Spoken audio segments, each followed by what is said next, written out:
Hello my dear student. तो कैसे हो आप सभी लोग और कैसी चल रही है आप लोगों की बोर्ड एग्जाम की तैयारी। जितने भी स्टूडेंट भैया क्लास 10 में हैं और गणित की तैयारी कर रहे हैं, बोर्ड एग्जाम 2026 में मैथ का पेपर देने वाले हैं, तो आज का ये वीडियो लास्ट तक देखना, क्योंकि ये मैथ का बहुत ज्यादा वायरल पेपर है। ये अगर आपने पूरा वायरल पेपर तैयार कर लिया ना, तो आप लोग मैथ में भैया 95% मार्क्स जरूर लाओगे, मतलब मैथ में आप टॉपर बनोगे। ठीक है, ये वायरल पेपर बहुत ज्यादा स्पेशल है।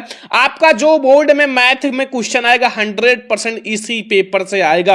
ये पूरा पेपर आप लोगों को समझना है, मैं आपको पूरा सॉल्यूशन के साथ समझाऊंगा। पूरा पेपर आपको समझ कर जाना है। ठीक है, ये मैथ का बहुत वायरल पेपर है, आपको बोर्ड एग्जाम में बिल्कुल छपेगा यहीं से सारा क्वेश्चन, तो बहुत ध्यान से देखना। और जितने भी स्टूडेंट भैया क्लास 10 गणित की तैयारी कर रहे हैं ना, तो अगर आपको मैथ की तैयारी करो, 2026 बोर्ड में पेपर देना, आपको लाना 95%, तो आप लोग इस क्लास को बहुत ध्यान से देखो। ठीक है, देखो आपका जो बोर्ड का पेपर है सेम ऐसे ही आएगा। ये बोर्ड का पेपर है 10th मैथ गणित का। ठीक है, ये गणित का बोर्ड का पेपर है 100%।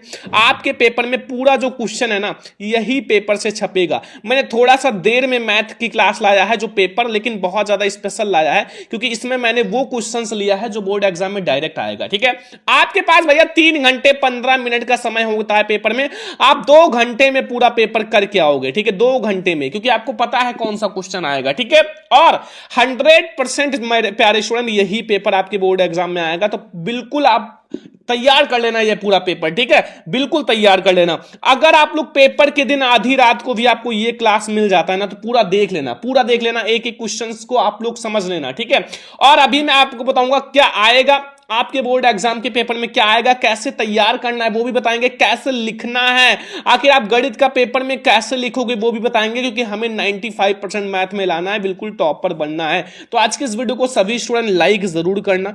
लाइक का टारगेट है 2000 लाइक का, तो सभी स्टूडेंट प्लीज लाइक कर देना, 2000 लाइक तक जरूर ले जाना। ठीक है, बहुत ज्यादा इंपॉर्टेंट क्लास है। अगर आपको मैथ में टॉपर बनना, 95% लाना है ना, तो ये वायरल पेपर पूरा बोर्ड का तैयार कर लो, जो मैं आप लोगों को बताने वाला हूं। ठीक है, तो देखो ये है भैया आपका मैथ का वायरल पेपर। सबसे पहले आप लोग यहां अपना अनुक्रमांक डाल देना, जो आपका रूल नंबर है, और यहां अपना नाम डाल देना, जो आपका नाम है। ठीक है, बहुत ज्यादा इंपॉर्टेंट है। और यह है 2026 बोर्ड गणित का पेपर। पेपर कोड है 801 डीसी, जो कि हर स्टूडेंट हर जिले के लिए इंपॉर्टेंट है। ठीक है, बहुत ज्यादा इंपॉर्टेंट है ये, तो 801 डीसी पेपर कोड है। देखो समय जो रहेगा आपके पास 3 घंटे 15 मिनट का रहेगा, मतलब आपका जो बोर्ड में पेपर में समय रहेगा वो 3 घंटे 15 मिनट का। 3 घंटे आप पेपर को सॉल्व करो, 15 मिनट पेपर को पढ़ो और देखो आपको कितना प्रश्न आता है।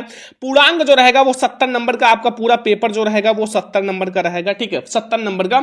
और अब देखो यहां कुछ निर्देश है, जैसा निर्देश देखो, प्रारंभ के जो 15 मिनट होता है साथियों को प्रश्न पत्र पढ़ने के लिए दिया जाता है। ये तो आपको सभी को पता है कि प्रारंभ के 15 मिनट साथियों को प्रश्न पत्र पढ़ने के लिए दिया जा रहा है। ठीक है, पहला निर्देश है सभी प्रश्न करना अनिवार्य। भैया सभी प्रश्न अनिवार्य है। और दूसरा है इस प्रश्न पत्र के 2 खंड है, खंड आ और खंड बा। ठीक है, खंड आ जो रहेगा, देखो खंड आ में जो है 20 अंक का 20 बहुविकल्पीय प्रश्न होगा, जिसका आंसर आपको ओएमआर सीट पर देना है। जो बहुविकल्पीय प्रश्न है उसका आंसर ओएमआर सीट पर देना है। ठीक है, अब बहुत सारे बच्चे सोच रहे हैं सर ओएमआर सीट कैसे भरेंगे, तो वो मैं आपको अभी बताऊंगा। ठीक है, फोन नंबर है ओएमआर सीट पर उत्तर अंकित करने के पश्चात ना तो आपको काटना है, ना इरेजर का प्रयोग करना, ना व्हाइटनर का प्रयोग, ये सब आपको नहीं करना, इन सब का प्रयोग नहीं करना। ठीक है, जब आपको बिल्कुल कंफर्म हो जाए फिर आप ओएमआर सीट पर अपना भरना। ठीक है, काला करना। अगला है 5वां दूसरा खंड बा, जो है 50 अंक का वर्णात्मक प्रश्न है। जो दूसरा खंड है बा वो 50 अंक का वर्णात्मक प्रश्न है, मतलब आपको उसका 50 अंक दिया जाएगा अगर आप कॉपी में लिखोगे। एंड इस प्रश्न पत्र में कुल आपके इसमें कुल 5 खंड रहेंगे, और प्रत्येक प्रश्न के सम्मुख स्पष्टता लिख दिया गया है कितने खंड करने हैं, और प्रश्नों के अंक उनके सम्मुख लिखा हुआ है, कौन सा प्रश्न 1 अंक का, कौन सा 4 अंक का, कौन सा 5 अंक का, कौन सा 6 अंक का, ये सब क्वेश्चन के सामने लिखा हुआ है। ठीक है, और प्रथम प्रश्न से आरंभ कीजिए, अंत तक जाइए, जो ना आए उसमें अपना समय मत नष्ट कीजिए। ठीक है, अब हम लोग स्टार्ट करते हैं खंड आ से। देखो खंड आ, खंड आ जो रहेगा वो बहुविकल्पीय प्रश्न रहेगा। खंड आ जो रहेगा वो बहुविकल्पीय प्रश्न रहेगा, जिसका आपको 20 में 20 नंबर, बिल्कुल यहां से आपका 18 जो अंक है वो तो छपेगा, मतलब आपका ऑब्जेक्टिव में 20 में 18 तो छपेगा, तो बहुत ध्यान से देखना। ठीक है, देखो पहला प्रश्न है, दो संख्याओं a और V का HCF भैया 5 है और उनका LCM जो है वो 200 है, तब A और V का गुणनफल क्या होगा? आप लोगों को पता होगा, पहली संख्या अगर हम A मान ले, देखो अगर हम A मान ले, दूसरी संख्या V, तो A इंटू V, ठीक है, वो बराबर होगा LCM इंटू HCF के। कितना आसान क्वेश्चन है, थोड़ा सा घुमा के पूछा है लेकिन बहुत आसान है। तो देखो सबसे पहले आपका A इंटू बी हमें ज्ञात करना है, इनका गुणनफल, तो A इंटू वी है ही। LCM कितना है भैया? LCM हमारा 200 है एंड ये HCF 5 है, अर्थात हमें ये कितना मिलेगा? 1000। अगर हम इसका बात करें, आंसर हो गया। हमें A और V का गुणनफल ही ज्ञात करना था, मतलब गुणनफल, तो इनको अगर हमने गुणा किया तो 205 नहीं होगा, 200 नहीं होगा, 1000 होगा। कितना? 1000, 195 भी नहीं होगा। तो हमारा बी वाला ऑप्शन सही है मेरे प्यारे स्टूडेंट। और ये क्वेश्चन भैया हर साल बोर्ड में आता है, अगर यहां आपका थोड़ा सा चेंज कर देगा तो आप टेंशन मत लेना, बस फार्मूला याद रखना, ठीक है, जो मैंने आपको बताया है। तो अब हम लोग देखते हैं दूसरा क्वेश्चन। मेरे स्टूडेंट जो दूसरा क्वेश्चन है वो बहुत ध्यान से देखो, बहुत ज्यादा इंपॉर्टेंट है ये वाला क्वेश्चन, आपके बोर्ड एग्जाम के लिए बहुत ज्यादा इंपॉर्टेंट है। इसमें कह रहा है कि जो आपका संख्या है 4√3 वो क्या है, ठीक है। ऑप्शंस आपके पास हैं, एक पूर्णांक है या एक परिमेय संख्या या एक अपरिमेय संख्या या फिर कोई नहीं। तो सभी को पता होगा कि अगर यहां देखो जो आपका 4 है वो परिमेय है और √3 जो है अपरिमेय है। अगर परिमेय और अपरिमेय का गुणनफल जो होता है वो सदैव अपरिमेय होता है, तो वो संख्या क्या होगा? अपरिमेय होगा, ठीक है। समझ में आया? वेरी इंपॉर्टेंट क्वेश्चन है भैया, हर साल बोर्ड पेपर में आने वाला क्वेश्चन है, तो ध्यान से समझ लो।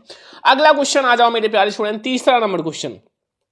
यदि द्विघात बहुपद जो है k-1 एंड इसका जो समीकरण है x² प्लस kx प्लस 1 के जो शून्यांकों में से एक शून्यक जो है -3 है, तो k का मान ज्ञात करो। k का मान ज्ञात करना 1 नंबर का ऑब्जेक्टिव। देखो आप लोगों का पेपर बहुत ज्यादा वायरल पेपर है ये, और यहां से आपका जो क्वेश्चन है ना बोर्ड पेपर में बहुत सारे छपने वाले हैं, तो बहुत ध्यान से समझना, ठीक है। मैं आप लोगों को एक एक क्वेश्चन बहुत अच्छे से समझाऊंगा। देखो यहां आप लोगों का क्या है, एक समीकरण आप लोगों का है, वो क्या है? देखो k है, k का मान ही ज्ञात करना है, तो k-1 है, ठीक है, and x² plus kx plus 1 बराबर आप लोगों का 0। यही तो समीकरण है। अब आप x की वैल्यू रख दो, x की वैल्यू जैसे आपका ये जो शून्य दे रखा है ये एक वैल्यू दे रखा है, ठीक है, तो -3, तो -3 का स्क्वायर और plus k into -3 and plus 1, ठीक है। अब इसका स्क्वायर करोगे तो 9 हो जाएगा, तो k-1 इंटू आपका 9 हो जाएगा, एंड यहां आपका प्लस माइनस -3k प्लस 1 बराबर 0। अब देखो मल्टीप्लाई आपको करना है, इसका 9k हो जाएगा और ये आपका 9 हो जाएगा, और यहां आपका -3k और प्लस 1 बराबर 0, ठीक है।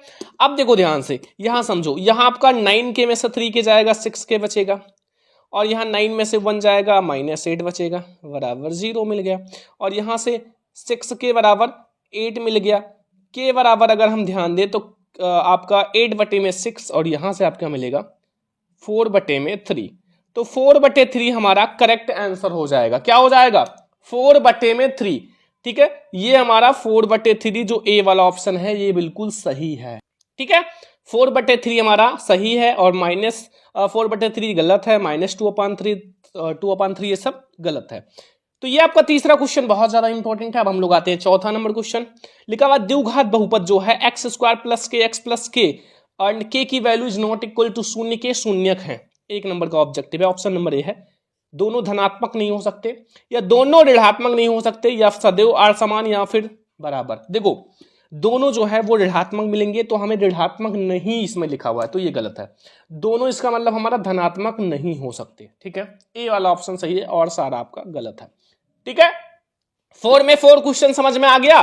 बोर्ड एग्जाम में बिल्कुल छाप दोगे ना, 4 नंबर छापना है आप लोगों को, छपेगा ये सारा क्वेश्चन बोर्ड एग्जाम में, तो इसलिए बहुत ध्यान से समझो। अगला क्वेश्चन मेरे प्यारे student, question number 5। 3x plus 2ky बराबर 2 and 2x plus 5y plus 1 बराबर 0 द्वारा दी जाने वाली रेखाएं परस्पर समांतर है, तो मान ज्ञात करो। अगर आपकी रेखा जो है वो समांतर है, ध्यान से समझो, अगर जो रेखा है वो समांतर है तो वो आपका होगा a1/a2 बराबर होगा v1/v2 के, और is not equal to c1/c2 के। ये आपका केस होता है अगर आप तीसरा चैप्टर पढ़े होंगे 2 चर वाले, रैखिक समीकरण युग्म का। ठीक है, तो आप लोगों ने ये वाला जरूर पढ़ा होगा जब समांतर रेखाएं होती हैं तब। ठीक है, अब देखो a1/a2 बराबर है b1/v2 के, तो आप वैल्यू रख दो। तो a1/a2 देखो ध्यान से समझो, a1 का वैल्यू क्या है, a1 का वैल्यू जो है वो हमारा ये 3 है, a2 के वैल्यू 2 है, और v1 की वैल्यू आपका +2k है, बटे में v2 की वैल्यू 5 है। बस क्रॉस मल्टीप्लाई करा लो, आपको k का मान मिल जाएगा। तो यहां से आपका हो जाएगा 4k बराबर 15। अगर हम यहां से k की वैल्यू देखें तो 15/4। ठीक है, समझ में आ गया भैया, 15/4 आपको k का मान मिलेगा। k का मान क्या मिला, 15/4। तो ये वाला सी वाला ऑप्शन सही है आपका। -5/4 गलत है, 2/5 ये सब गलत है, आपका +15/4 यानी कि सी वाला ऑप्शन सही है। देखो क्वेश्चंस आपको बहुत अच्छे से करना होगा एक एक क्वेश्चन को, क्योंकि ये वायरल पेपर है, तो आपको एक एक क्वेश्चंस को समझ कर जाना पड़ेगा, क्योंकि पेपर में बिल्कुल धुआं उड़ा देना है। ठीक है, एक भी क्वेश्चन छोड़कर नहीं आना है।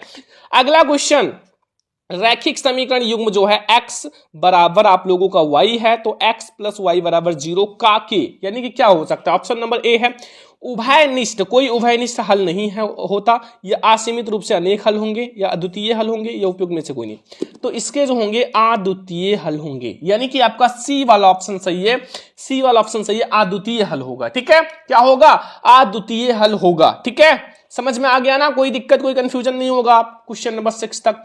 एक एक क्वेश्चन को बहुत ध्यान से समझना। ठीक है, क्वेश्चन नंबर 7 पे आ जाओ। देखो लिखा हुआ समीकरण, ये 3x² -4x - k बराबर 0 का विभक्त कर 88 है, तो k का मान ज्ञात करो। k का मान आपको ज्ञात करना है। ऑप्शंस आपके पास हैं, 2 होगा, या 4 होगा, या 6 होगा, या 8 होगा। तो अगर k की वैल्यू आपको ज्ञात करनी है तो विभक्त कर का सूत्र कितने बच्चों को पता है, d बराबर क्या होता है, v² - 4ac। ठीक है, यही तो होता है, सभी को पता होगा। अगर आप चैप्टर नंबर 4 पढ़े होंगे, भाई पढ़ना जरूरी है। ठीक है, अब आप देखो यहां आपका विभक्त कर 88 दिया हुआ है। समीकरण में अगर हम a का वैल्यू ज्ञात करें तो वो 3 दे रखा है। देखो a क्योंकि x² का गुणांक है, v जो है वो -4 है, और c जो है वो हमारा -k दे रखा है। ठीक है, ये तीनों वैल्यू आप a v c के स्थान पर रख दो, आपका आंसर मिल जाएगा। तो v का है -4 का स्क्वायर कर लो, -4 × a की 3 इंटू -k c की वैल्यू। अब देखो यहाँ 88 है, ये आपका स्क्वायर हो जाएगा 16 हो जाएगा, और यहाँ माइनस, और ये देखो माइनस है, और ये -+12k हो जाएगा। अब यहाँ से 12k। ठीक है, अब देखो 12k है बराबर 88 में से 16 माइनस कर लो, यानी कि आपका 16 माइनस करा तो k बराबर 72। 72 में आप 12 से भाग दे दो, 12 छक 72, यानी कि k की वैल्यू हमें 6 मिला। कितना मिला, 6 मिला। तो k का वैल्यू हमें कितना मिला, 6 मिला। ये बात ध्यान रखना। ठीक है, समझ में आ गया ना क्वेश्चन, बहुत अच्छे से एक एक क्वेश्चन आप लोगों को बहुत अच्छे से समझ में आ गया। कोई दिक्कत कोई कंफ्यूजन हो कमेंट बॉक्स में बताना। क्वेश्चन नंबर 8 है, समांतर श्रेणी जो है 4, 9, 14 254 का अंत से दसवां पद ज्ञात करना है ना। तो इस श्रेणी जो रखा है इसको उल्टा कर लो, विपरीत क्रम में कर लो, बहुत आसान से आप ज्ञात कर सकते हो। मतलब 254 जो पीछे लिखा उसको आगे कर लो, और जो 14 आपका यहां लिखा हुआ है इसको यहां कर लो, और फिर ये 9 मतलब बिल्कुल उल्टा कर लेना। बहुत बेहतरीन ट्रिक बता रहा हूं, टेंशन मत लो। अब यहां से आपका बहुत आसान हो गया। ए आपका क्या है, आगे से 254 हो गया।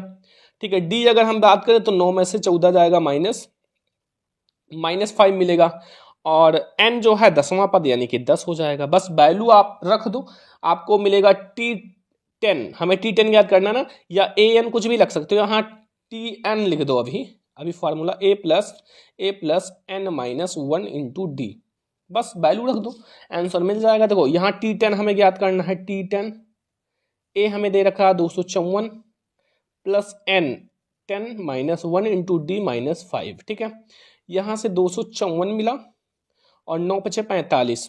ठीक है, 9 × 5 = 45 -45, यानी कि आपका मिलेगा 209। 254 में से 45 घटाओगे 209। तो ऑप्शंस आपके इधर है, एक नंबर पक्का करने के लिए 209 वाला ऑप्शन सही है। आ जाओ देखते हैं। ऑप्शन हमारा 208 है, 204 है, 209 है, 214 है। तो सही है क्या, 209, यानी कि सी वाला ऑप्शन सही है। ठीक है, समझ में आ गया ना, कोई दिक्कत कोई कंफ्यूजन नहीं होगा। 9 नंबर क्वेश्चन है, चित्र में जो डी ई है वो आपका समांतर है, मतलब ये जो डी एंड ई है ये समांतर है किसके, बी सी के। और यदि जो है एडी एडी जो है वो एक्स हो, यानी ये एडी जो है वो एक्स हो, एंड वीडी यानी कि डी वी वो कितना है, x-2 हो। ठीक है, एंड ए ई जो है x+2 हो, और ई सी जो है x-1 हो। तो आपको x का मान ज्ञात करना। ठीक है, आपके ऑप्शंस हैं 1 होगा, 2 होगा, 3 होगा, 4 होगा। कितने स्टूडेंट को पता है? सबसे पहले आपको एक बात पता होना चाहिए, अगर ये एक दूसरे के समांतर हैं तो अगर भुजा समांतर खींची गई है तो आपका जो शेष रेखा है वो आपका भुजाओं का अनुपात आपका समान अनुपात में विभाजित करेगा। ये मतलब ये एक अनुपात में, ये एक अनुपात में बराबर होगा। ठीक है, ठीक है। तो आप क्या करोगे, देखो सबसे पहले हमारा एडी जो है, ए एंड डी, जो ये एडी है ये अनुपात आपका क्या हो जाएगा, वी डी या डी वी के, और बराबर है ए ई जो है ए ई वो बटे में किसके हो जाएगा, ई सी के। बस वैल्यू रख दो, एक्स का मान निकल आएगा। देखो ये है एक्स, ये है x-2, ये बराबर है आप लोगों का ए ई जो है x+2 है, और ई सी जो है वो x-1 है। अब देखो सबसे पहले इसका मल्टीप्लाई अगर हम करेंगे तो ये x² हो जाएगा, और ये आप लोगों का इधर से जाएगा तो -4 हो जाएगा, और ये आपका x हो जाएगा स्क्वायर माइनस x हो जाएगा, x² से x² कट जाएगा, माइनस माइनस कट जाएगा, और x की वैल्यू हमें मिलेगा 4। x की वैल्यू क्या मिल गया, 4, यानी कि हमारा डी वाला ऑप्शन से 3, 2, 1 ये सब नहीं सही है, आपका जो 4 है ना वो सही है। यहां से जो हमें x की वैल्यू मिला है वो 4 मिला है, क्या मिला है, 4, और हमें x की वैल्यू ही ज्ञात करना था। आप देख सकते हो क्वेश्चन में डायरेक्ट लिखा हुआ है। ठीक है, डायरेक्ट लिखा हुआ है। देखो 10 नंबर क्वेश्चन अगर हम लोग देखें, बहुत ज्यादा इंपॉर्टेंट ऑब्जेक्टिव है, ये बहुत वायरल पेपर है भैया मैथ का। देखो ध्यान से समझो, इसमें क्या पूछ रहा है कि यदि जो बिंदु Q जो है -6,5 और R जो है -2,3 को मिलाने वाले रेखाखंड का मध्य बिंदु जो है P जो है a/3 और 4 हो तो a का मान ज्ञात करो। भैया a का मान ज्ञात करना है, काफी आसान क्वेश्चन है। थोड़ा सा अगर आप माइंड लगाओगे, देखो -4 होगा या -12 होगा या 12 होगा या -6 होगा, क्या होगा बताओ। तो आप लोग भैया x का निर्देशांक का फार्मूला लगा दो, x का निर्देशांक जो होता है वो आप फार्मूला लगा दो। तो x का निर्देशांक, x का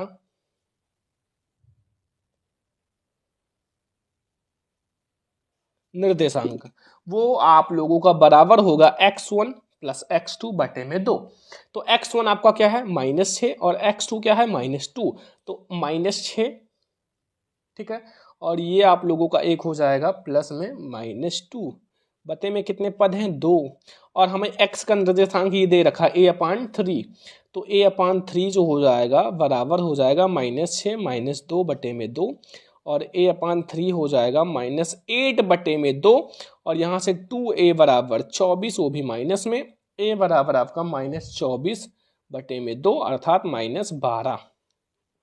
-12 मिलेगा, कितना मिलेगा, -12। तो -12 ऑप्शन में देखो है, देखो ऑप्शन नंबर जो हमारा V है वो सही है, -12 है, +12 मत लगा देना, -4 ये सब नहीं, -12 है। ठीक है, तो यानी कि आपका बी वाला ऑप्शन सही है। अगला आ जाओ, क्वेश्चन नंबर 11, बिंदुओं जो है -2,6 और -2,10 को मिलाने वाले रेखाखंड के मध्य बिंदु का निर्देशांक ज्ञात करो। यहां भी मध्य बिंदु का निर्देशांक ज्ञात करना है, -2,3 -2,5 -2,8 और 0,2।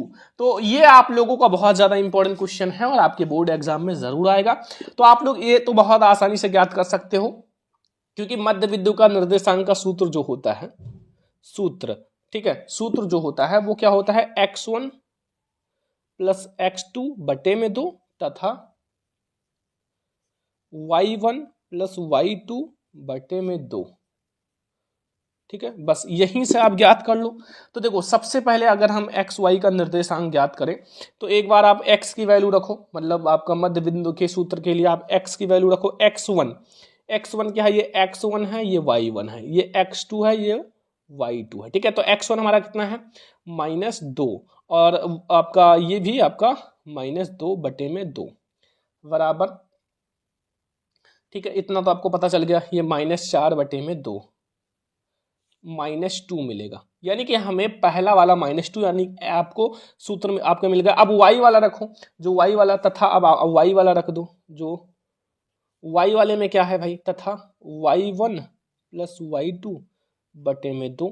अब y आपका y क्या है, y1 है 6 और y2 है 10/2 अर्थात 16/2 बराबर आपका 16 दूनी 8 दूनी 16। तो एक हमें मिला निर्देशांक -2 और एक मिला 8। यही है हमारा मध्य बिंदु का निर्देशांक -2, -8। -2, एक माइनस में है, ये बात ध्यान रखना, ठीक है। तो -2, 8 देखो मैथ में क्या होता है, माइनस प्लस वाला ही कंफ्यूजन होता है। ऑप्शन में बहुत ज्यादा रहेगा कि माइनस और प्लस, तो बच्चे कहीं कहीं माइनस वाला प्लस में कर देते हैं, इसलिए बहुत ध्यान से मैथ को सॉल्व करना, मैथ का क्वेश्चन, ठीक है। 12 नंबर क्वेश्चन है, यदि 3 cot a = 4 तो sec a का मान क्या होगा। sec a का मान ज्ञात करना है मेरे प्यारे स्टूडेंट। sec a का मान क्या होगा, तो देखो सबसे पहले आप क्या करोगे, यहां आपका लिखा हुआ है 3 cot a = 4, तो sec a का मान ज्ञात करने के लिए आप क्या करो कि यहां से सबसे पहले आप यहां से tan निकाल लो, यानी कि cot a जो होगा वो बराबर 4/3 होगा, और cot a होता है tan का उल्टा। अगर हम इसको उल्टा कर दें तो ये tan की वैल्यू मिल जाएगा, ठीक है। तो tan हमें मिल गया भैया, tan a जो मिल गया 3/4। अब हमें sec का ज्ञात करना ना, sec a के लिए आप क्या करोगे, फार्मूला लगाओ sec a का वैल्यू ज्ञात करना ना, sec a, तो आप फार्मूला यही लगा दो 1 + tan स्क्वायर 1 + tan स्क्वायर है। अब देखो tan स्क्वायर की वैल्यू आपको पता ही है, 1 + tan का 3/4, यानी कि आप इसका कर लो 3/4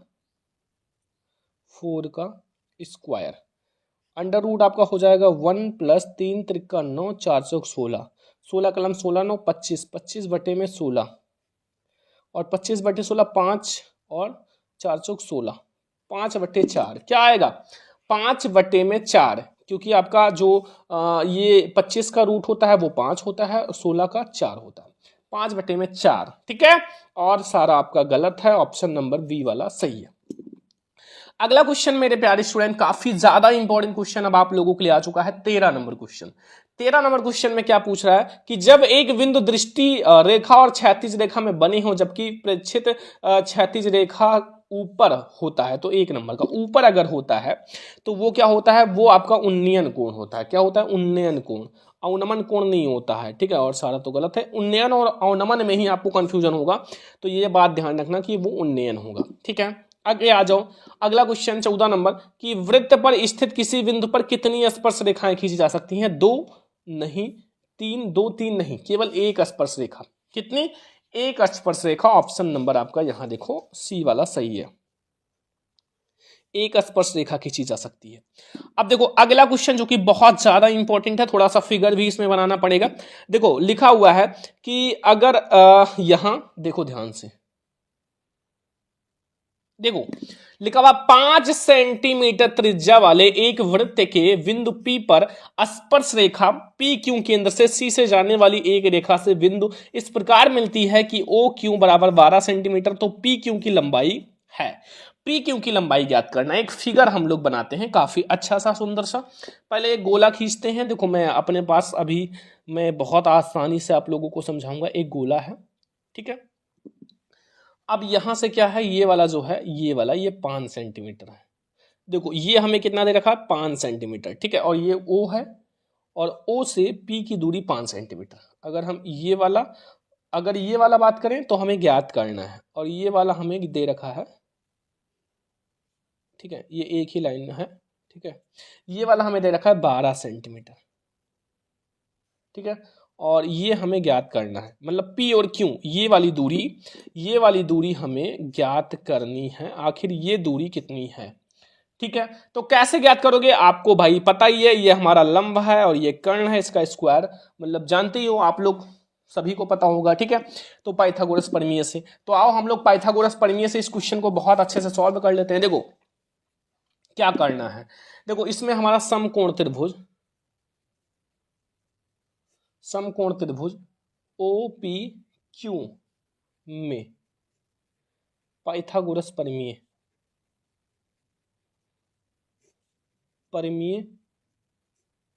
से, पाइथागोरस परिमेय से, ठीक है। अब देखो पाइथागोरस परिमेय का सूत्र आप लगा दो यहां बस। देखो आपको पता है कि मतलब जो ओ क्यू यानी कि कर्ण का स्क्वायर, ओ क्यू का स्क्वायर वो होता है शेष दूना भुजा, जो ओपी का स्क्वायर यानी कि ओपी का स्क्वायर और प्लस पी क्यू का स्क्वायर शेष दोनों भुजाओं के वर्ग के बराबर होता है। बस वैल्यू रख दो। ये हमें दे रखा है 12, 12 का स्क्वायर कर दो बराबर ओपी 5 सेंटीमीटर और ये प्लस पी क्यू ज्ञात करना है, ये हो जाएगा 144 और ये इधर आप ले आओ 25 माइनस कर लो बराबर पी क्यू का स्क्वायर। अगर हम पी क्यू की बात करें तो ये इतने में माइनस होगा तो कितना हो जाएगा 119 और वो रूट लगा दो क्योंकि ये स्क्वायर रूट में बदल जाएगा 119, सॉरी 119 याद रखना ये 119 है क्योंकि हमने माइनस करा है। आंसर यही आपका सेंटीमीटर आंसर मिल जाएगा रूट 119, ये वाला रूट कर लेना, ठीक है, रूट 119 क्योंकि ऑप्शन में थोड़ा गलती है आई होप, क्योंकि ये आपका रूट 119 हो जाएगा और ये 8.5 सेंटीमीटर गलत है, 13, 12 ये सब गलत है। आगे आ जाओ, अगला क्वेश्चन भैया 16 वाला। एक किनारे पर नुकीली बनाई गई एक बेलनाकार जो पेरी है निम्नलिखित का संयोजन है। इसमें कौन निम्नलिखित किस चीज का संयोजन, एक बेलना, एक नुकीली जो नुकीले है और जो नुकीली बनाई गई एक बेलनाकार, ठीक है, तो उसमें एक शंकु है, ऐसे शंकु क्योंकि वो नुकीली है और एक बेलन भी है, ये एक बेलन भी है, तो एक शंकु एक बेलन, एक शंकु है एक बेलन है, बस ठीक है। तो समझ में आ गया ना। आगे आ जाओ 17 नंबर। एक लंब वृत्तीय बेलन के आधार का क्षेत्रफल 9 सेंटीमीटर स्क्वायर है, 9 पाई सेंटीमीटर स्क्वायर है, ठीक है, 9 पाई, बीच में पाई भी लिखा हुआ है, तो उसके आधार का व्यास क्या होगा, उसके आधार का व्यास आपको याद करना है, ठीक है। व्यास कैसे निकालोगे, देखो सबसे पहले आप जो वेलन, देखो वेलन जो होता है मतलब वेलन के आधार का क्षेत्रफल का फॉर्मूला लगाओ, वेलन का आधार का क्षेत्रफल वो कितना होता है, वो हमें कितना दे रखा है, सबसे पहले फार्मूला होता है पाई आर स्क्वायर, ठीक है, पाई आर स्क्वायर, और ये किसके बराबर है पाई आर स्क्वायर, ये बराबर है आप लोगों का 9 पाई, ठीक है, ये 9 पाई। तो अब देखो एक तो हमारा पाई आर स्क्वायर है और एक 9 पाई, तो देखो ये पाई आर स्क्वायर बराबर 9 पाई, ठीक है, बस यही सॉल्व कर लो, पाई से पाई कट जाएगा और ये स्क्वायर हो जाएगा, तो मतलब आर जो बचेगा वो √9 हो जाएगा बराबर 3 आएगा आंसर। लेकिन हमें व्यास ज्ञात करना है ना, व्यास, क्योंकि हमने ये क्या ज्ञात किया अभी, त्रिज्या आर ज्ञात किया है, आर मतलब 3, तो इसका 2 गुना होता है व्यास यानी कि 6 हो जाएगा। भाई अगर त्रिज्या होता तो 3 सेंटीमीटर, व्यास है तो 6 सेंटीमीटर, उसका 2 गुना कर लो, तो आपका 6 सेंटीमीटर बिल्कुल सही है। 2 सेंटीमीटर, 4 और 3 ये सब गलत है, 6 सेंटीमीटर सही है। व्यास ज्ञात करना था। ये सब बातें, छोटी छोटी बातें याद रखना, ठीक है, ऐसा नहीं कि आप भूल जाओ, उसको आपको याद रखना पड़ेगा, तभी आप क्वेश्चन कर पाओगे। 18 नंबर क्वेश्चन है, 7 सेंटीमीटर भुजा वाले एक घन से एक बड़ा से बड़ा गोला काटकर निकाल लिया गया है, तो इस गोले का आयतन ज्ञात करो। 1 नंबर का इसका आयतन ज्ञात करना है। तो ऑप्शंस आपके पास हैं, लेकिन पहले आप बताओ कि जो, ध्यान से समझो, जो गोला होता है, गोले का व्यास वो बराबर किसके है, घन की भुजा की, क्योंकि घन की भुजा में ही तो गोले का व्यास है, मतलब गोले को काटा गया है, और बराबर 9 सेंटीमीटर है, क्योंकि सॉरी 7 सेंटीमीटर है, कितना है यहाँ 7 सेंटीमीटर, 7 सेंटीमीटर है ना। तो ये चीज हमने लिख लिया। अब हमें कैसे सॉल्व करना है, देखो सबसे पहले आप गोले की त्रिज्या, गोले की त्रिज्या कैसे निकालोगे, क्योंकि व्यास अगर पता है भैया 7 है तो गोले की त्रिज्या 7 का आधा हो जाएगा, 7 का आधा हो जाएगा, क्योंकि व्यास का आधा होता है तो ये 7/2 हो जाएगा सेंटीमीटर, ठीक है। अब हमें आयतन ज्ञात करना है गोले का, तो गोले का आयतन का फार्मूला लगाओ, आप आराम से लगाओ। गोले का आयतन इसका होता है 4/3 पाई आर क्यूब, ठीक है, बस यही आप वैल्यू रख दो। 4/3 पाई की वैल्यू है 3.14 इंटू आर है 7/2 इंटू 7/2 अब इंटू, क्योंकि 3 बार रखना है 7/2। जब इसको आप सॉल्व करोगे और तो आपको क्या मिलेगा आपको वैल्यू मिलेगा जो वो 179.5 सेंटीमीटर क्यूब। ये आप लोग गुणा भाग करके सॉल्व कर लेना, ठीक है आंसर। तो ये आप लोगों का भैया 179.5 सेंटीमीटर क्यूब सही है। आगे आ जाओ 19 नंबर। यदि जो है 5, 10 एंड 15 8, 20, 35 और 14 का समांतर माध्य 21 हो तो आपको आर का मान ज्ञात करना है। आर का मान ज्ञात करना है तो यहां से आर का मान तो आप बहुत आसानी से ज्ञात कर सकते हो क्योंकि आपको सब कुछ दे रखा है। तो यहां से आर का मान देखो, सबसे पहले समांतर माध्य दे भी रखा है तो समांतर माध्य जो होता है वो बराबर इन सबको जोड़ लो। क्या क्या दे रखा है? 5 दे रखा है, 10 दे रखा है, 15 दे रखा है एंड आर भी दे रखा है, 20 भी दे रखा है, 35 भी दे रखा है प्लस 40।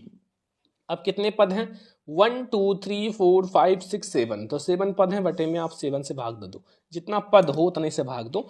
और हमें ये जो समांतर माध्य है उसकी वैल्यू दे रखा है 21, तो आप 21 इधर लिख लो और बराबर जब आप ये सब जोड़ोगे तो 125 मिलेगा और प्लस आर मिलेगा, बटे में 7 कर लेना। 7 का 21 में मल्टीप्लाई करोगे तो कितना आएगा? 147 बराबर 125 प्लस आर। अगर हम आर की वैल्यू की बात करें तो 147 में से 125 माइनस कर लो, बराबर आपको 22 मिलेगा। क्या मिला? क्या आंसर मिला बच्चों? 22। देखो मैथ का आपको भैया खूब प्रैक्टिस करना है वरना वहां जाओगे टाइम निकल जाएगा, ठीक है, और कर नहीं पाओगे जल्दी। तो ये हो गया हमारा मतलब पूरा 19 क्वेश्चंस। एक क्वेश्चन और है 20 नंबर क्वेश्चन लास्ट और 20 नंबर ऑब्जेक्टिव। देखो किसी प्रयोग की सभी प्रारंभिक घटनाओं की प्रायिकता का योग क्या होता है? ठीक है, क्या होता है? 2 होता है, 1 होता है, 1/2 होता है या आपका 0 होता है, तो वो आपका 1 होता है। बी वाला ऑप्शन सही है। तो यहां हमने 20 में 20 ऑब्जेक्टिव देख लिया जो कि बहुत ज्यादा वायरल पेपर से, जो कि आपके बोर्ड एग्जाम में यहां से आपका 18 क्वेश्चन तो बोर्ड एग्जाम में बिल्कुल फिक्स है, ठीक है, 18 क्वेश्चन तो बिल्कुल 18 अंक आपका फिक्स है।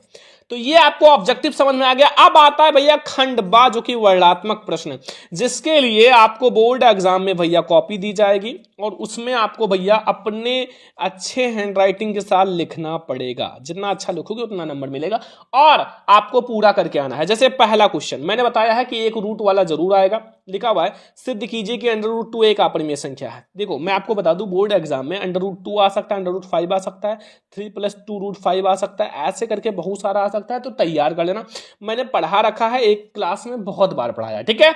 ये वाला वेरी इंपॉर्टेंट है तो आपको तैयार कर लेना है जितना मैं वायरल पेपर में बता रहा हूं। अभी मैं आपको सॉल्यूशन करा दूंगा 2 नंबर के लिए। दूसरा ज्ञात कीजिए कि एक रैखिक समीकरण युग्म का 2x - 3y = 8, 4x - 6y = 9 संगत है या असंगत। तो इसको आपको जरूर से तैयार कर लेना है 2 नंबर के लिए।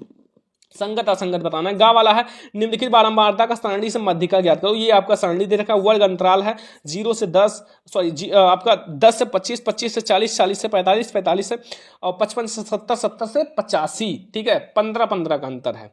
और 8 है बारंबारता, 12 है एंड 10 है, 11 है, 9 है। इसकी माध्यिका ज्ञात करो। कितना आसान है 2 नंबर के लिए, तो बहुत हलवा क्वेश्चन है, इसमें तो कुछ है ही नहीं है, ठीक है। 2 नंबर में आसान आएगा, बहुत हार्ड नहीं आएगा 2 नंबर में। देखो घा वाला है यदि ए जो है 5, -1, v जो है -3, -2 तथा c जो है -1, 8 तो त्रिभुज ABC के शीर्ष ए से जाने वाली मध्यिका की लंबाई ज्ञात करना 2 नंबर का। ये सारा भैया वायरल पेपर में जितना बता रहे हैं आपको पूरा समझ कर ही जाना है बोर्ड एग्जाम में पेपर देने से पहले, अगर आपको 95% भैया मैथ में लाना है तो, ठीक है। तो इसलिए मैं आपको मैथ में बहुत सारे बच्चे कह रहे थे सर प्रॉब्लम है, तो इसलिए मैं आपको बता रहा हूं। अंगा वाला 2 घन जिनमें से प्रत्येक का आयतन जो है आपका 64 घन सेमी है, संलग्न फलकों को मिलाकर एक घनाभ बनाया जाता है, इससे प्राप्त घनाभ का पृष्ठीय क्षेत्रफल ज्ञात कीजिए। ये भी 2 नंबर का है। 2 नंबर के बहुत सारे क्वेश्चन है। चा वाला मान लीजिए कि हम एक पासे को एक बार फेंकते हैं तो 4 से बड़ी संख्या प्राप्त होने की प्रायिकता और 4 से छोटी संख्या प्राप्त होने की प्रायिकता ज्ञात करो। प्रायिकता से 2 नंबर का क्वेश्चन। तो ये 2 नंबर के आपके 1 2 3 4 5 6 क्वेश्चन रहेगा। अगर आप 6 क्वेश्चन 2 नंबर का सॉल्व कर लोगे तो आपको 12 नंबर मिल जाएगा भाई। 12 नंबर आप अपना पक्का कर लोगे और 12 अगर 20 आपने ऑब्जेक्टिव पक्का कर लिया 32 नंबर। भाई 23 नंबर कुल पासिंग मार्क्स चाहिए, और आप लोग अगर केवल बहुविकल्पीय और अति लघुत्तरीय 2-2 नंबर वाला कंप्लीट कर लेते हो फिर भी आप काफी ज्यादा नंबर पा जाओगे 30 नंबर स्कूल से, लेकिन हमें तो 95% लाना है। ठीक है, तो देखो अब आता है भैया, इसमें से कोई 5 ही प्रश्न करना है, कोई 5 खंड करना है, जो कि आप देखो इसमें 6 से 7 क्वेश्चन रहेगा। का वाला क्वेश्चन, 2 अंकों से बनी किसी संख्या के अंकों का योग 9 है, यदि संख्या के अंक उलट दिए जाए तो बनने वाली संख्या मूल संख्या से 27 अधिक है, तो संख्या ज्ञात करो। ये 4 नंबर का अभी मैंने जल्दी ही लगवाया है ये क्वेश्चन। ठीक है, आप लोग देख लेना, क्लास मैंने दे रखा है मैथ का एक बहुत ज्यादा इंपॉर्टेंट क्लास। सिद्ध कीजिए कि यदि किसी त्रिभुज की एक भुजा के समांतर अन्य 2 भुजाओं को भिन्न भिन्न बिंदुओं पर छेद करने के लिए एक रेखा खींची जाए तो यह अन्य 2 भुजाओं को एक ही अनुपात में विभाजित करेगा। ये भी आपका 4 नंबर का है। ये सब आप करो 4-4 नंबर, अगर आपको पूरा 4-4 नंबर लेना है तो। ठीक है, 5 क्वेश्चन करना है, क्योंकि 5 क्वेश्चन अगर आप 4-4 नंबर के कर दिए 20 नंबर भैया पक्का हो गया। ठीक है, आगे आ जाओ गा वाला, यदि किसी एपी के प्रथम 7 पदों का योग 49 है और प्रथम 17 पदों का योगफल 289 है, तो इसके प्रथम n पदों का योग ज्ञात करो। प्रथम n पदों का योग ज्ञात करना है 4 नंबर के लिए। ये बहुत वायरल पेपर है, मैं आपसे बार बार रिक्वेस्ट कर रहा हूं कि आप लोग तैयार कर लो, पीडीएफ मैं अभी दे दूंगा, वहां से भी आप तैयार करना डेली। घा वाला है, त्रिज्या 12 सेंटीमीटर वाले एक वृत्त की कोई जीवा केंद्र पर 120 डिग्री कोण का अंतरित करती है, संगत वृत्तखंड का क्षेत्रफल ज्ञात करो। ये भी 4 नंबर का है। तो 4-4 नंबर के ये सारे क्वेश्चन आपको पढ़ के ही जाना है। अंगा वाला है, सिद्ध कीजिए कि किसी बाह्य बिंदु से किसी वृत्त पर खींची गई स्पर्श रेखाओं के बीच का कोण जो होता है स्पर्श बिंदु को मिलाने वाले रेखाखंड द्वारा केंद्र पर आंतरिक कोण का संपूरक होता है। ये भी 4 नंबर का क्वेश्चन और बहुत ज्यादा इंपॉर्टेंट क्वेश्चन है। ठीक है, एंड अच्छा वाला क्वेश्चन अब आ जाओ भैया, जो कि 4 ही नंबर का है। एक बक्से में 100 लाल गेंद है एंड 200 आपका पीली गेंद है, 50 नीली गेंद है। यदि बक्से में से एक गेंद यादृच्छा निकाली जाती है, इस प्रायिकता ज्ञात करो। अगर गेंद जो है नीली है, अगर गेंद पीली नहीं है, ना पीली है ना नीली है, तो लाल होगा। ठीक है, तो ये आपको भैया 4 नंबर देकर जाएगा। ये सारा क्वेश्चंस मैं आपको पढ़ाऊंगा, पीडीएफ भी दे दूंगा भैया, बस आप लोग बिल्कुल तैयार हो जाओ पढ़ने के लिए। टाइम बहुत कम है, मेहनत करो। ठीक है, मैथ में जब तक हम लोग तोड़ेंगे नहीं 95% तब तक छोड़ेंगे नहीं। इसमें तो राइटिंग का भी नहीं करता, तो हम आप लोगों को बहुत अच्छे से पढ़ाएंगे। अब आता है 6-6 नंबर का, 2 अंकों की एक संख्या। ठीक है, ये अलग क्वेश्चन है, देखो ध्यान से, वो वाला अलग क्वेश्चन था। ठीक है, ये अलग है। एवं उनके अंकों को उलटने पर बनी संख्या का जो योग है 66 है, यदि उनके अंतर जो है 2 हैं, उनके अंतर कितना है 2 हैं, तो संख्या ज्ञात कीजिए और ऐसी संख्याएं कितनी हैं, ये भी बताना है ऐसी संख्याएं कितनी हैं, केवल संख्या नहीं ज्ञात करना है। ये 6 नंबर का, और ये वेरी इंपॉर्टेंट है, दोनों में से कोई एक आएगा। एक तो आपका 6 नंबर में है, एक ऊपर वाला क्वेश्चन जो 4 नंबर में है, कोई ना कोई तो एक आएगा। अठवां भी लगा हुआ है, नहीं आता तो ये वाला कर लेना। 5 वर्ष पूर्व नूरी की आयु सोनी की आयु की 3 गुनी है, 10 वर्ष पश्चात नूरी की आयु सोनी की आयु की 2 गुनी हो जाएगी, तो नूरी और सोनी की आयु ज्ञात कीजिए। ये आपको 6 नंबर मिल जाएगा। दोनों में से कोई एक क्वेश्चन करना है। ठीक है, चौथा क्वेश्चन है, एक बहुमंजिल भवन के शिखर से देखने पर 8 मीटर ऊंचे भवन के शिखर और तल के उन्नमन का क्रमशः 30 डिग्री और 45 डिग्री है, तो बहुमंजिल भवन की ऊंचाई और दोनों भवनों के बीच की दूरी ज्ञात करो। 6 नंबर का है। नहीं आता तो आपके पास ऑप्शन है बच्चों, आप ये वाला कर सकते हो। ये भी हाइट एंड डिस्टेंस का ही है कि भूमि के एक बिंदु P से एक 10 मीटर ऊंचे भवन के शिखर का उन्नयन कोण 30 डिग्री है। भवन के शिखर पर एक ध्वज लहराया गया है। P से ध्वज के शिखर का उन्नयन कोण 45 डिग्री है। ध्वजदंड की लंबाई और बिंदु P से बीच की दूरी ज्ञात करो।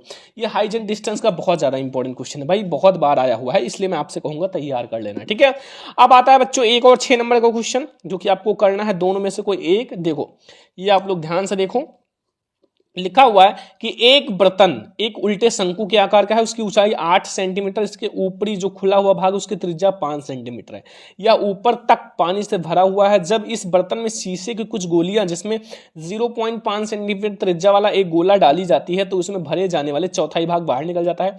बर्तन में डाली गई गोलियों की संख्या ज्ञात करो। 6 नंबर मिल जाएगा। नहीं आता तो आपके पास ऑप्शन है, दूसरा कर सकते हो ये वाला, अथवा कि एक गोलाकार कांच के बर्तन का एक वेलन के आकार का क्या है, गर्दन है, जिसकी लंबाई 8 सेंटीमीटर, व्यास 2 सेंटीमीटर है, और जबकि गोलाकार भाग का जो व्यास है 8.5 सेंटीमीटर है। इसमें भरे जा सकने वाले मात्रा, आपको मात्रा बताना है, और एक बच्चे द्वारा ज्ञात किया गया कि इसमें 345 वर्ग सेंटीमीटर। जांच कीजिए कि इस बच्चे का उत्तर सही है या नहीं। ये भी 6 नंबर का है, तो दोनों में से कोई एक करना है। तो ये हमारा पूरा 70 नंबर का भैया पूरा पेपर है, गणित का वायरल पेपर। अगर आपको भैया मैथ में बिल्कुल धुआं धुआं उड़ाना है, 95% लाना है, तो आपको ये पूरा पेपर समझना पड़ेगा, पूरा बोर्ड एग्जाम में छापना होगा, ठीक है। और आप लोगों को ये क्लास कैसा लगा, ये मैथ का वायरल पेपर अगर आपने समझ लिया भैया 95% लाने से कोई नहीं रोक सकता। पेपर के आधे रात को भी ये वीडियो मिल जाए, देख लेना, ठीक है। और ये पेपर आप लोगों को बिल्कुल अच्छे से नेक्स्ट क्लास में मैं आपको ये जो पूरा सोल्यूशन पार्ट बी यानी कि पार्ट 2 लाऊंगा, तो आप लोग बस कमेंट करना पार्ट 2 के लिए और सब्सक्राइब कर लेना चैनल को, उसी में मैं आपको कॉपी लिखने का तरीका भी बता दूंगा। तो आज का ये क्लास कैसा था कमेंट करके जरूर बताना। आज के इस वीडियो को ज्यादा से ज्यादा लाइक करना, शेयर करना, चैनल पे ना सब्सक्राइब भी करना। चलो हम लोग मिलते हैं नेक्स्ट इंपॉर्टेंट क्लास में, तब तक ले जय हिंद, वंदे मातरम।